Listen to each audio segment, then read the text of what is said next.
بسم اللہ الرحمن الرحیم۔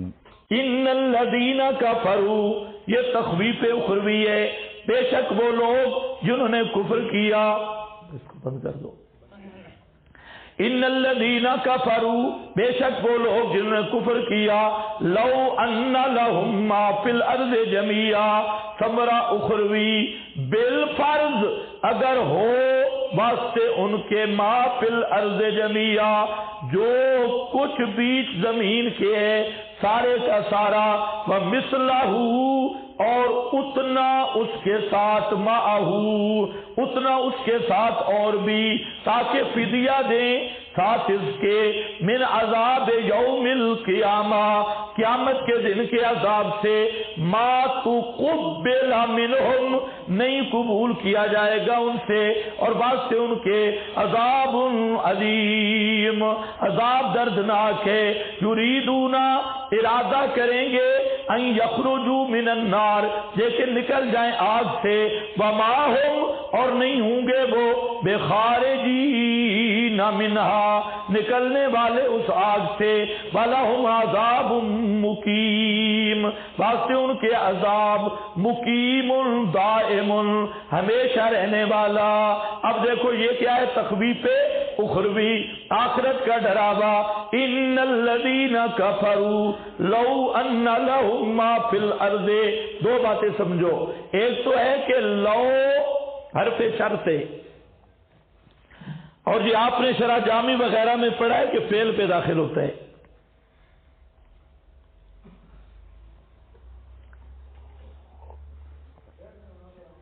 یہاں پر کس پہ آ گیا؟ اسم پہ، انا پہ آیا، اسم پہ بھی نہیں۔ لو ان لہم حرف پہ آیا،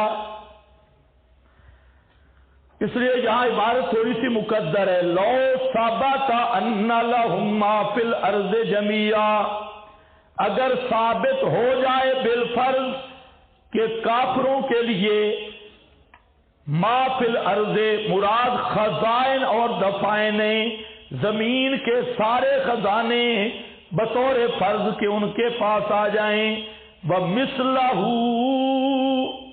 اور اس سے ترقی ہے، اتنے اور بھی ہوں ساتھ اس کے، زمین کے خزانوں جتنے اور بھی ہوں، کیوں؟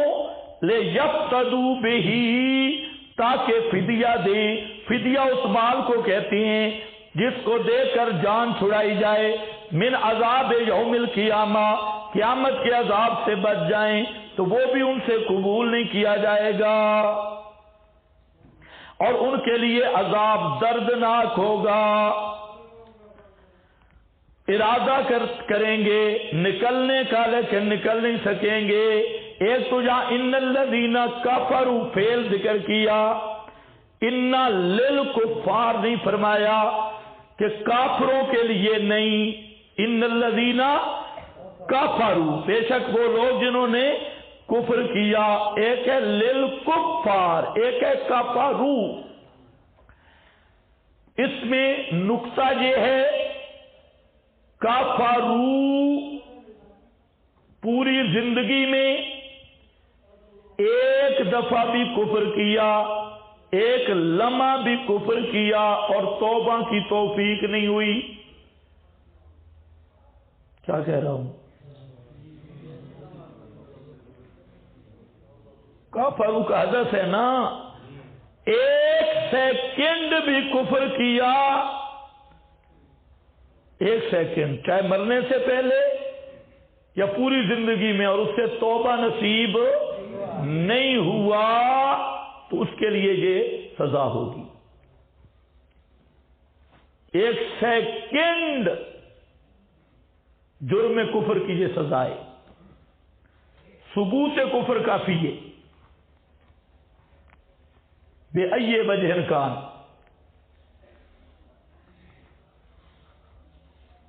ہاں، اس کے لیے یہ نہیں کہ الکفار کافر رہے، کافر رہنا ضروری نہیں، کفر کرنا کافی ہے، کفر کا جرم کرنا کافی ہے، ثبوت کفر کافی ہے۔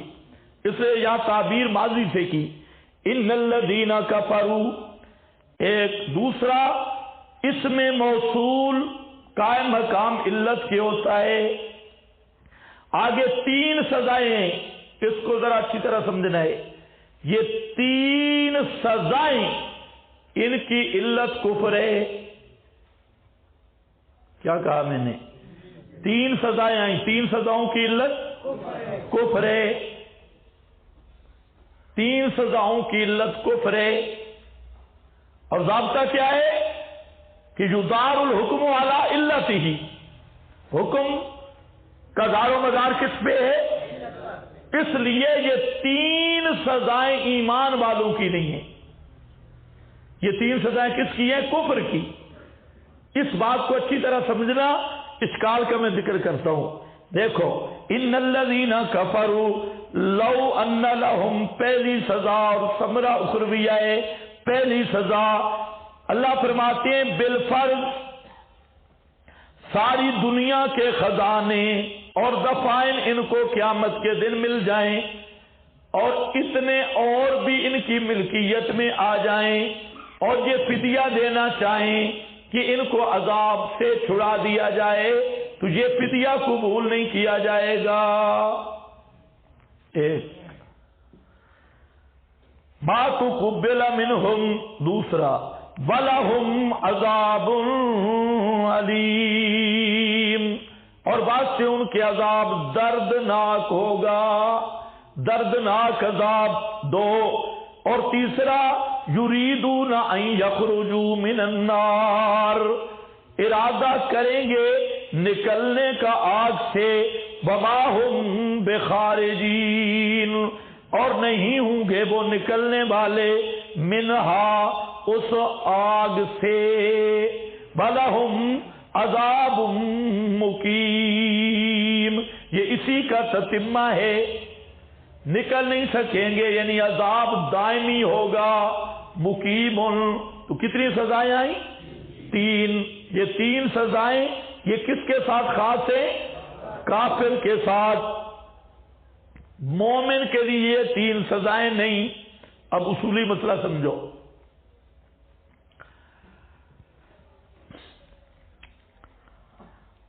اہل سنت اور معتزلہ اور خوارج کا ایک مسئلہ میں اختلاف ہے.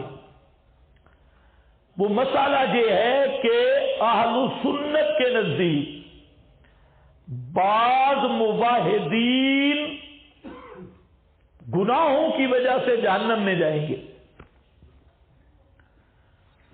اور پھر وہ جہنم سے نکل کے جنت کی طرف جائیں گے.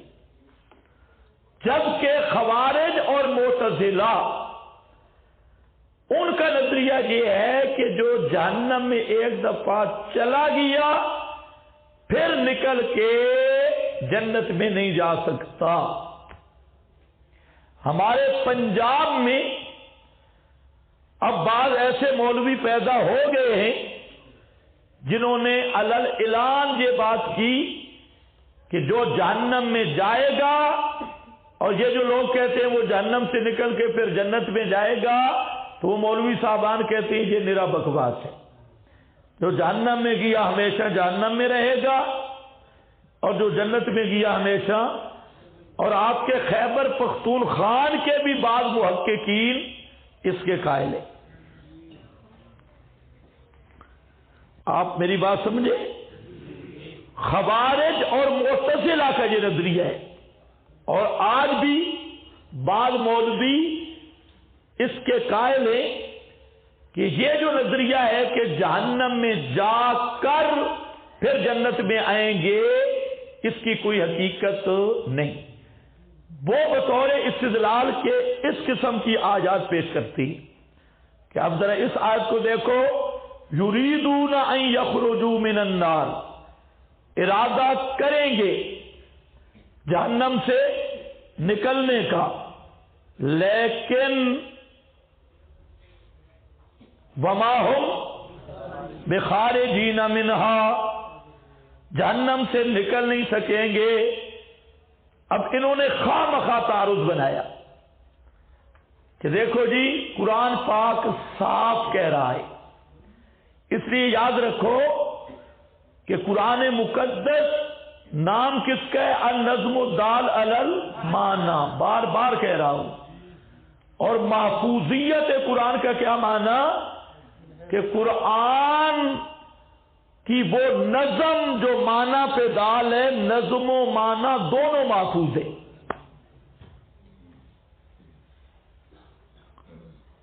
اور تسلسل کے ساتھ ہم تک پہنچے ہیں 14 صدیوں میں. تو قرآن مقدس کا معنی وہ معتبر ہوگا جو 14 صدیوں سے اسی نظم کا مدلول ہم تک پہنچا ہے، جس نظم کا نام قرآن ہے. اور اگر اس مدلول سے ہٹ کر کوئی معنی کرتا ہے تو وہ خالص محرف ہے، وہ قرآن پہ جھوٹ بول رہا ہے، تکبل علی اللہ کا مرتکب ہے. یہ اہم بات ہے، اس کو اچھی طرح سمجھو. اب یہ جتنے جدید فرقے ہیں، انہوں نے قرآن کی نظم مانی لیکن معنی مدلول نہیں مانا. پرویز ہے، عبداللہ چکرالوی ہے، ابو الخیر ازدی ہے، غامدی ہے، اور اس طرح کے جو فکر والے لوگ ہیں، انہوں نے قرآن کو تختہ مشق بنایا. اور دلیل کیا دی؟ افلا یتدبرون القرآن، تدبر نہیں کرتے. ان کو کہا الو، تدبر کا یہ معنی نہیں ہے کہ قرآن کا معنی بدل دو. قرآن ہے کس چیز کا نام؟ قرآن نام یا نظم الدال علی المعنی. اور قرآن محفوظ ہے تو وہ مدلول محفوظ نہیں، صرف دال محفوظ ہے. یہ جو نئے ساتھی آئے اور تم بھی سن لو، قرآن لفظ معنی دونوں کا نام نہیں ہے. وہ جو نور انوار میں پڑھے وہ تسامو ہے نور انوار کا. قرآن نام ہے النظم الدال علی المعنی. دونوں کا فرق پہلے میں نے سمجھایا، پہلوں سے سمجھ لینا، سابقین اولین سے. یہ فرق اچھی طرح سمجھنا. تو دونوں محفوظ ہیں. ایک بات تو معنی وہی چلے گا جو خیر القرون میں ہوا ہے. جو نیا معنی کرے گا نا قرآن کا تو یہ تقبل علی اللہ ہوگا. یہ بات ذہن میں رکھ لو، ورنہ جتنے باطل فرقے انہوں نے معنی بدلے، جدت پیدا کی. اور جہاں تدبر فی القرآن کا مفہوم ہے تو وہ ہے دقائق قرآنی، رموز قرآنی اور نکات قرآنی، یا وہ الگ مضمون ہے. تدبر فی القرآن کا یہ معنی نہیں ہے کہ 14 صدیوں کا معنی بدل دو. تو یہ تکبر علی اللہ ہے، تدبر فی القرآن نہیں.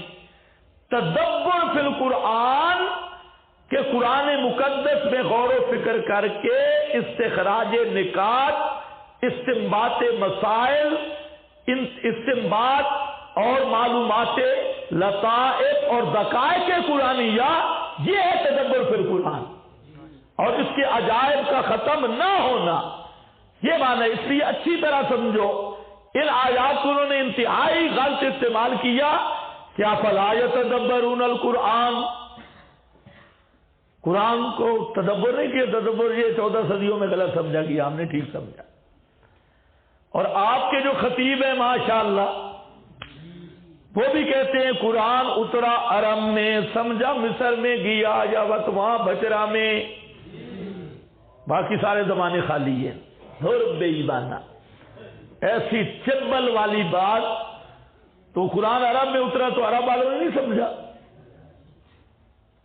پڑھا مصر، عربی نہیں پڑھ سکتے تھے. پڑھا مصر میں گیا، سمجھا وہاں بھچرا میں گیا. تم کہتے ہو سبحان اللہ. اس کے جہاں کہا کرو معاذ اللہ. وہاں بھچرا میں کوئی نیا قرآن نہیں سمجھا گیا. وہاں بچرا کے مولانا حسین علی کا کمال ہے کہ انہوں نے اسی قرآن کو لوگوں کے سامنے پیش کیا جو پیغمبر نے صحابہ کے سامنے پیش کیا تھا. کوئی نیا قرآن نہیں پیش کیا. یہ اگر آپ کو یہ یاد رہ جائے تو بہت ساری گمراہیوں سے بچ جاؤ گے. قرآن کا نیا معنی نہیں چاہیے. اگر کرو گے تو وہ پھر قرآن ہی نہیں، تم نے بنایا ہے. نکات، لطائف، استدلال، موتی، جواہر اور اس طرح کے جو زمانے کی ضرورت کے مطابق استدلالات ہیں، یہ ہے تدبر فی القرآن. اب اس آیت کا معنی انہوں نے بدل دیا. اور کیسے بدلا؟ کہ یریدون ان یخرجوا عام کر دیا، جو بھی جہنم میں جائے گا سب کا حکم ہے. حالانکہ ابھی میں نے آپ کو بتایا کہ اس میں موصول علت ہوتا ہے. تو یہ سزائیں کس کی علت ہے؟ کفر کی. اور ضابطہ کیا ہے کہ یدار الحکم والا، جہاں علت ہوگی تو حکم ہوگا. تو یہ سزائیں کافر کی ہیں. ان سزاؤں کو مسلط کرنا مسلمان پر تو اس ضابطے کے خلاف ہو کر تعریف ہے ایک، اور دوسرا اصول کے بھی خلاف ہے. آپ کے پاس عبارت لکھی ہے، یہ ایک تو بعض یہ ذہن میں رکھنا ان الذین کفروا والی، آپ کے پاس اس پر عبارت ہے. دیکھیں اوپر عبارت کی غرض بھی سمجھ لو. کدھر ہے بھائی؟ احتج اصحابنا بهذه الآیہ علی انہ تعالی یخرج من النار من قال لا الہ الا اللہ علی سبیل الاخلاص. مل گئی؟ صفحہ نمبر 219 کی پہلی عبارت ہے. یہ اس نے کہا لگا ہے حاشیہ بھائی، فائدہ نمبر 1. یہ پیچھے لگ رہا ہے، اس کو لکھ لو بقیہ.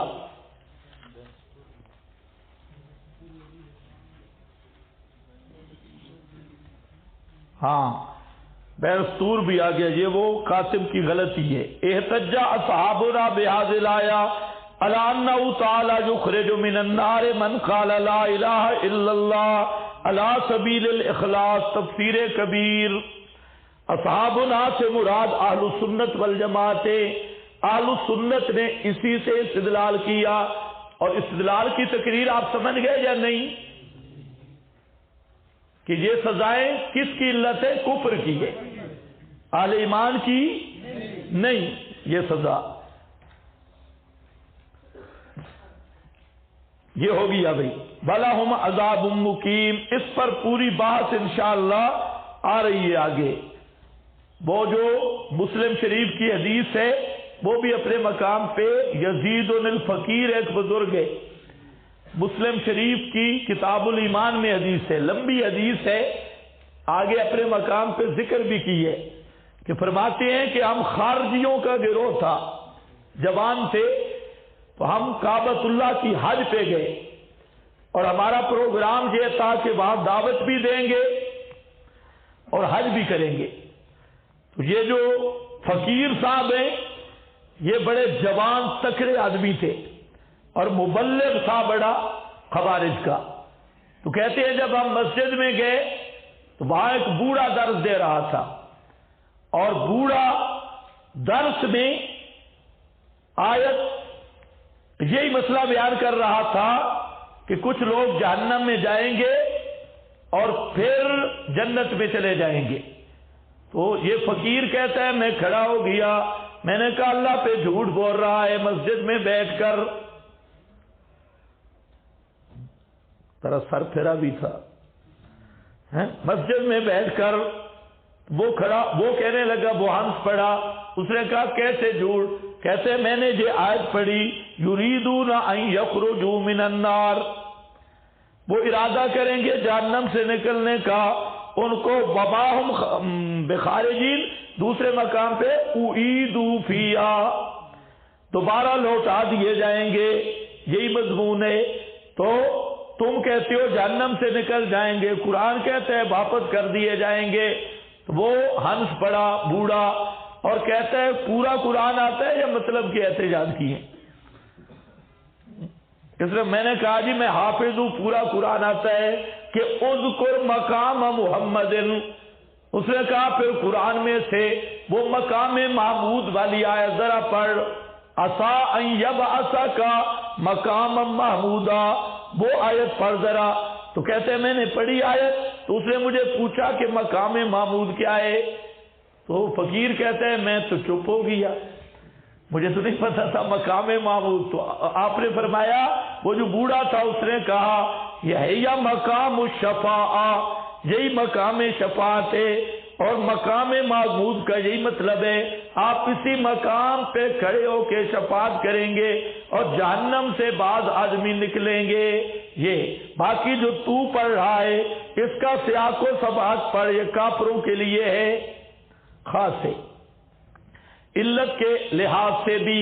تو کہتے ہیں وہ جو بوڑھا تھا وہ حضرت ابو دردہ صحابی تھے، وہ جو درد دے رہا تھا وہ تھا حضرت ابو دردہ رضی اللہ تعالیٰ عنہ۔ کہتے ہیں ہم توبہ طیب ہو گئے، وہاں ایک آدمی ایک دو آکڑ گیا، اس نے کہا ہم نہیں مانتے، باقی ہم سارے توبہ طیب۔ یہ خارجیوں حروریوں کی جماعت تھی، تو اس لیے خیال رکھو یہاں پر میں نے پوری دلیل بیان کر دی اخراج کی، آج یہ مصیبت پھر آ گئی۔ اب دیکھو